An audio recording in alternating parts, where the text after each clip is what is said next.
Hello everyone and welcome back to destination success. So आज की आपकी जो ये वीडियो है ये आपका chapter number 5 class 12th geography subject के लिए पार्ट 2 है, जिसमें हमने और पहले पार्ट में हमने क्या पढ़ा था कि प्राथमिक क्रियाएं क्या होती हैं, आर्थिक क्रियाएं क्या होती हैं, जिससे पहले आपको ये बताया था। इसके बाद मैंने आपको बताया था कि आर्थिक क्रिया के क्या क्या एग्जाम्पल्स हैं, जिसमें से हमने दो चीज़ें डीप में ऑलरेडी पढ़ ली थी। एक थी हमारी पशुपालन मतलब जो पशुचारण है आपका वो, और दूसरा हमने ये पढ़ा था कि खनन क्या होता है, उसके क्या क्या प्रकार होते हैं और इसको प्रभावित करने वाले क्या क्या कारण होते हैं। अगर आपने वो वीडियो नहीं देखी है तो लिंक नीचे डिस्क्रिप्शन में आपको मिल जाएगा। पहले आप पार्ट 1 देखो, उसके बाद आप पार्ट 2 को कंटिन्यू करो। और अगर आप चैनल पर नए हैं तो kindly subscribe the channel and press the bell icon for all the new notifications and do follow me on Instagram. ID आपको स्क्रीन पर दिख ही रही होगी, तो वेट किसका कर रहे हो, फटाफट जाके फॉलो करो। तो स्टार्ट करते हैं हमारे पार्ट 2 में। पार्ट 1 का मैं आपको रिवाइज़ कराऊँ तो हमने ये चीज़ें पढ़ी थी कि आर्थिक क्रियाएं क्या होती हैं, उसके बाद प्राथमिक क्रिया पढ़ा था, फिर हमने ये एग्जाम्पल्स देखे थे कुछ, और अखेट भोजन संग्रहण, ये सब चीज़ें हमने ऑलरेडी कर ली थी। तो आते हैं हमारे पार्ट 2 पर, जिसको हमें स्टार्ट करना था कृषि से। तो यहाँ से हमारा पार्ट 2 स्टार्ट है, जिसमें हम क्या देख रहे थे कि कृषि क्या होती है, कृषि के प्रकार क्या क्या होते हैं। तो स्टार्ट करते हैं, जिसमें हमें पढ़ना है थर्ड एग्जाम्पल जो है हमारा कृषि, कि कृषि क्या होती है। हमारी कृषि सबको पता है, फार्मिंग को कहते हैं हम कृषि, उसी के बारे में हम यहाँ पढ़ने वाले हैं। तो पहले आपको यहाँ पर एक फ्लो चार्ट दिख रहा होगा स्क्रीन पर, ये क्या है, कृषि के प्रकार बताए हैं यहाँ पर आपको। तो कृषि जो होती है बेसिकली दो प्रकार की होती है, एक निर्वाह कृषि और एक वाणिज्य कृषि। जैसे कि हमने पशुचारण में पढ़ा था, वही चीज़ यहाँ पर रिपीटेड है कि निर्वाह कृषि क्या होती है, वो कृषि जो एक इंसान अपने जीवन के निर्वाह के लिए करता है, अपने जीवन को चलाने के लिए करता है, वो निर्वाह कृषि है। इसमें हमारा उद्देश्य क्या होता है, अपना जीवन चलाना, ना कि लाभ कमाना। इसी का ऑपोजिट वाणिज्य कृषि। वाणिज्य कृषि में क्या होता है कि जिसका उद्देश्य हमारा जो होता है वो क्या होता है, लाभ कमाना हमारा इसमें उद्देश्य होता है। हम इसमें अपने जीवन निर्वाह के लिए कुछ नहीं करते, सिर्फ हम लाभ को देखते हैं, व्यापार को देखते हैं। उसी के बाद निर्वाह कृषि हमारा दो प्रकार का होता है, गहन निर्वाह कृषि, एक आदिम निर्वाह कृषि। आदिम निर्वाह कृषि भी दो प्रकार का होता है, और वाणिज्य कृषि भी हमारा 3 प्रकार का होता है। इस सब को हम आगे जाके अब डीप में पढ़ने वाले हैं। तो सबसे पहले हम देखेंगे कृषि क्या होती है। विश्व के हर एक देश में अलग अलग प्रकार की स्थिति होने के कारण कृषि भी जो है अनेक प्रकार की होती है। अब जैसे कि मैंने आपको पशुपालन में ये चीज़ बताई थी कि विश्व के अलग अलग देशों में अलग अलग प्रकार के पशुओं को पाला जाता है। क्यों? क्योंकि वहाँ की स्थिति अलग है, यहाँ का तापमान अलग है, टेम्परेचर अलग है, वहाँ का USA का, अमेरिका का टेम्परेचर अलग होगा। तो इस वजह से जो पशुओं का पालना होता है वो भी अलग अलग होता है सारे देशों में। सेम प्रकार से कृषि का है, क्योंकि अनाजों को भी उगाने के लिए हमें अलग अलग तरीके के तापमान वातावरण चाहिए होते हैं, इसीलिए हर एक देश में अलग प्रकार की कृषि जो है वो करी जाती है। तो पहला हमारा आता है निर्वाह कृषि। ये पहला टाइप है कृषि का। निर्वाह कृषि क्या होती है, इस प्रकार की कृषि निर्वाह के लिए की जाती है, मतलब अपने जीवन को चलाने के लिए हम कृषि करते हैं। इसको हम 2 रूप में बांटते हैं। पहला होता है हमारा गहन निर्वाह कृषि और दूसरा आदिम निर्वाह कृषि। गहन निर्वाह कृषि क्या होती है, इसमें किसान एक छोटे भूखंड पर साधारण औजारों और अधिक श्रम से खेती करता है। उपयुक्त जलवायु और उर्वर मृदा वाले खेतों में एक साल में एक से अधिक फसलें उगाई जा सकती हैं। मुख्य फसल क्या क्या हो सकती हैं इसमें, चावल, अन्य फसलों में गेहूँ, मक्का, ये सब चीज़ें हम उगाते हैं। बेसिकली इसने सारी जो हमने रामायण यहाँ पर पढ़ी है उसका एक छोटा सा मैं आपको समझाने का रिव्यू देती हूँ कि इस पूरे पैराग्राफ में ये चीज़ बताई गई है कि गहन निर्वाह कृषि होती क्या है, कि एक छोटे से भूमि खंड पर, एक छोटी सी ज़मीन के टुकड़े पर एक साधारण औजारों को, मतलब जो साधारण औजार हैं आपके, सिंपल जो औजार होते हैं आपके खुदाई वगैरह करने वाले, उनको यूज़ करके एक किसान जब खेती करता है तो उसको हम कहते हैं गहन निर्वाह कृषि। ठीक है, इसमें क्या करते हैं हम, एक साल में एक से ज़्यादा फसल हम उसमें उगा सकते हैं। क्यों? क्योंकि हमारा उद्देश्य क्या है, यहाँ पर लाभ कमाना नहीं है, हमारा उद्देश्य हमारे जीवन को चलाना है। तो अपने जीवन को चलाने के लिए किसान को जो चीज़ें खानी है वो चीज़ें वो वहाँ पर उगाएगा एक साल के अंदर अंदर। जिसमें मुख्य फसल क्या है आपकी, चावल है, मतलब चावल लोग मेनली खाते हैं इसलिए चावल तो उगाएंगे। इसके अलावा गेहूँ, मक्का, दलहन, तिलहन, ये सब चीज़ें वहाँ पर उगा सकते हैं। वो सारी चीज़ें वो उगाएगा जो वो अपने जीवन को चलवाने के लिए चला सकता है, उगा सकता है, चाहिए उसको सारी चीज़ें वहाँ पर वो उगाएगा। तो ये होता है आपका गहन निर्वाह कृषि। एक सिंपल तरीके से कृषि करता है, कोई आपके औजार वगैरह यूज़ इसमें नहीं होते हैं, मतलब जो हाई टेक्निक वाले औजार होते हैं वो सब आपके यूज़ नहीं होते। दूसरा आपका आता है आदिम निर्वाह कृषि। आदिम निर्वाह कृषि क्या होता है? 2 तरीके का होता है, एक स्थानांतरित कृषि और एक चलवासी पशुचारण। स्थानांतरित कृषि को हम झूम फार्मिंग भी कहते हैं, आपने सुना भी होगा। झूम फार्मिंग या झूमिंग आपने सुना होगा। होता क्या है, एक ज़मीन के छोटे से टुकड़े पर हम कृषि करते हैं कुछ टाइम तक, और कुछ समय बाद जब उसकी उर्वरता जो है वो ख़राब होने लग जाती है, कम होने लग जाती है, तो उस जगह को छोड़कर हम दूसरे ज़मीन के टुकड़े पर जाकर खेती करने लग जाते हैं। तो ये होता है आपका स्थानांतरित कृषि, जिसमें हम स्थान को बार बार ही बदलते रहते हैं। उसके अलावा आपका आता है चलवासी पशुचारण, जो हमने ऑलरेडी पहले पार्ट में पढ़ लिया था। तो ये था आपका 2 प्रकार का निर्वाह कृषि। उसके बाद हमारा आता है क्वेश्चन, ये आपका डिफरेंस है निर्वाह कृषि और गहन कृषि में। तो दोनों में डिफरेंस क्या होता है? निर्वाह कृषि में जो कृषक होता है, केवल कृषक की परिवार की आवश्यकताओं को पूरा करने के लिए कृषि करी जाती है। और इसमें क्या होता है, गहन कृषि में एक भूमि के छोटे से टुकड़े पर अधिक परिश्रम द्वारा अधिक उत्पादन प्राप्त किया जाता है। इसमें कितना उगा रहे हैं? सिर्फ उतना ही जितना एक किसान के परिवार को काफ़ी रहेगा। इसमें क्या कर रहे हैं, एक अधिक उत्पादन हम इसमें कर रहे हैं। निर्वाह कृषि में एक साल के अंदर अंदर केवल एक फसल उगाते हैं। गहन में हम क्या करते हैं, एक साल के अंदर अंदर एक से ज़्यादा फसलें हम इसमें उगा सकते हैं। ये हम क्या पढ़ रहे हैं, पहले हम निर्वाह कृषि का डिफरेंस पढ़ रहे हैं, और इसी का दूसरा पार्ट है गहन निर्वाह कृषि। इन्हीं दोनों में डिफरेंस पढ़ रहे हैं। उसके बाद इसमें कृषि की परंपरागत तरीके से उपयोग में लाए जाते हैं, कि मतलब जो भी परंपरागत तरीके होते हैं, जो हमें हमारे परंपरा से चलते आ रहे हैं, पुराने तरीके चलते आ रहे हैं, उसी को यूज़ करते हैं। और इसमें क्या करते हैं, गहन निर्वाह कृषि में इसमें प्रति इकाई पूंजी और श्रम की मात्रा अधिक होती है। इसमें श्रम की मात्रा कम होती है, लागत वगैरह हम इसमें कम लगाते हैं। इसमें पूंजी और श्रम हम ज़्यादा लगाते हैं। तो ये आपके 2 डिफरेंस थे निर्वाह कृषि और गहन निर्वाह कृषि में। कि जनरली आपसे कभी पूछता नहीं है, बट CBSE वालों को कोई भरोसा नहीं है, वो कभी भी कोई भी क्वेश्चन पूछ सकते हैं, इसलिए आपको हर एक चीज़ में डिफरेंस पता होना चाहिए। उसके बाद निर्वाह कृषि की कुछ विशेषता बताई हैं। पहला, पूरे परिवार जो आपका खेत पे काम करते हैं, क्योंकि हमारा मेन उद्देश्य क्या है, अपना जीवन निर्वाह करना, अपना जीवन चलाना, तो हम पूरे परिवार को इसमें लगा लेते हैं।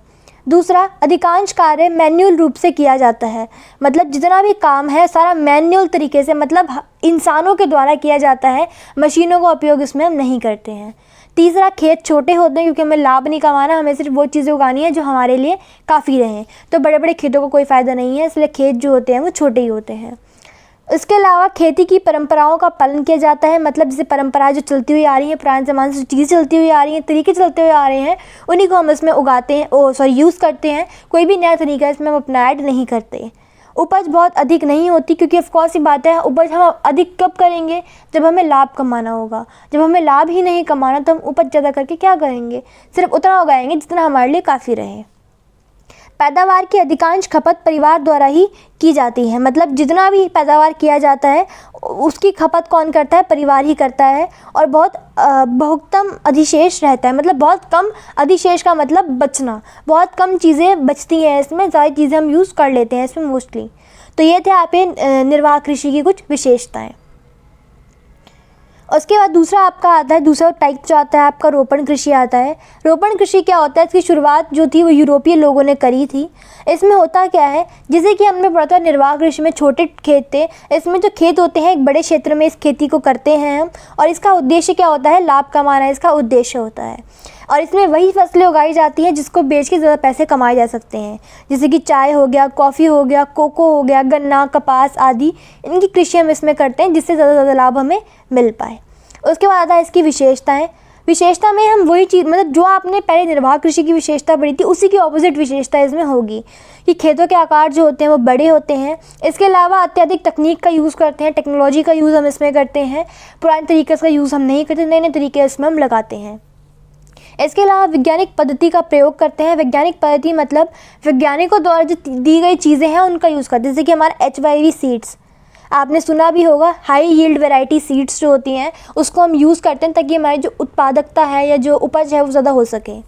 इसके अलावा केवल एक फसल का उत्पादन करते हैं ताकि अगर बहुत सारी उगाएंगे तो क्या होगा, जो ज़मीन की उर्वरता है, जो फर्टिलिटी है वो कम हो जाएगी। इसीलिए एक टाइम पर एक ही फसल उगाते हैं ताकि लाभ हमें एक्स्ट्रा ही मिल सके। इसके अलावा अधिक पूंजी की आवश्यकता होती है, खेत के आकार बड़े हैं, तकनीक यूज़ कर रहे हैं, ट्रैक्टर वगैरह लगा रहे हैं, तो इसमें क्या होता है कि पूंजी जो होती है वो ज़्यादा लगती है। बड़े खेत होते हैं, सबसे पहले मैंने आपको ये बताया था कि खेतों का साइज़ जो होता है वो बड़ा होता है। इसके अलावा बाज़ार तक पहुंच, ये ऐसी जगह पर बनाए जाते हैं जहां पर बाज़ार तक पहुंच ईजिली होए, और अगर ना हो तो हम बाज़ार तक पहुंच बनाते हैं कैसे, ट्रैक्टर वगैरह लगा के, टेम्पो लगाकर, इन सब चीज़ों को यूज़ करके हम बाज़ार तक पहुंच बनाते हैं। तो ये था आपका रोपण कृषि। इसके बाद हमारा तीसरा आता है वाणिज्य अनाज कृषि। इसमें आप नाम से पता चल रहा है कि अनाज जो है, गेहूँ जो है वो एक मुख्य फसल होती है, और इसके साथ साथ हम बाकी की चीज़ें एडिशनल में उगा लेते हैं। मुख्य फसल में गेहूं है, पर साथ में ही हम मक्का, जौ, राई, ये सब चीज़ें भी बो लेते हैं। खेतों का आकार बहुत बड़ा होता है, मतलब बड़े खेत पे करी जाती है, क्योंकि बहुत सारी फसलें एक साथ उगाए तो ऑफकोर्स ही बात है खेत का साइज़ तो बड़ा होना ही है। खेत जोतने से लेकर फसल काटने तक सभी कार्य यंत्र द्वारा किए जाते हैं। सभी यंत्र को यूज़ करते हैं, मतलब जो आपके ट्रैक्टर वगैरह हो गए, इन सब चीज़ों को हम यूज़ करते हैं इसमें खेत जोतने के लिए, क्योंकि बहुत बड़े बड़े खेत होते हैं, इतने ज़्यादा लोगों को लगाना हमारे लिए पॉसिबल नहीं होता, इसलिए हम यंत्रों का यूज़ इसमें करते हैं। इस प्रकार की कृषि यूरेशिया के स्टीपल्स, उत्तरी अमेरिका के प्रेरी और न्यूजीलैंड के कैंटरबरी मैदानों में की जाती है, मतलब जो बाहर के देश हैं उसमें ये चीज़ें करी जाती हैं। चौथा आपका आता है मिश्रित कृषि। नाम से पता चल रहा है, बचपन से बैठते हुए आ रहे हैं। मिश्रित कृषि क्या है? जिसमें हम कृषि और पशुपालन दोनों साथ में करते हैं, वो हमारी होती है मिश्रित कृषि। मिश्रित कृषि में पशुपालन भी करते हैं और कृषि भी करते हैं, दोनों साथ में की जाती हैं। इस कृषि में खेतों का आकार मध्यम होता है, मीडियम साइज के खेत होते हैं, ना ज़्यादा बड़े ना ज़्यादा छोटे। मुख्य रूप से क्या क्या चीज़ें उगाते हैं? गेहूँ, राई, मक्का और चारे की फसलें उगाई जाती हैं, मतलब ऐसी फसलें उगाई जाती हैं जिसका जो बाद में जो चीज़ें बच जाएँ, जो अवशेष बच जाएँ, उसको हम गाय को चारे के रूप में खिला सकें। पशुपालन में मुख्य रूप से मवेशी, भेड़, सूअर आदि इन सबको पालते हैं, मतलब जिनसे हमें फ़ायदा हो सके ऐसे पशुओं को इसमें हम पालते हैं। पशुपालन एवं उत्पादन के लिए उच्च तकनीक का प्रयोग करते हैं, मतलब खेती के लिए भी और पशुओं के लिए भी, हम दोनों के लिए एक उच्च तकनीक का यूज़ करते हैं, टेक्नोलॉजी का यूज़ करते हैं, ताकि हम दोनों ही चीज़ों में हमें लाभ मिल सके। उत्पादकता को बढ़ाने के लिए रासायनिक खाद का प्रयोग करते हैं। रासायनिक मतलब केमिकल वाली जो खाद है उसको यूज़ करते हैं, ताकि जो हमारी उत्पादकता है वो बढ़ सके और फसल ज़्यादा उगे, और फसल ज़्यादा उगेगी तो क्या होगा? हमें लाभ होगा। तो बेसिकली हमें क्या देखना है? अपना लाभ देखना है, चाहे वो पशुचारण हो या फिर वो कृषि हो।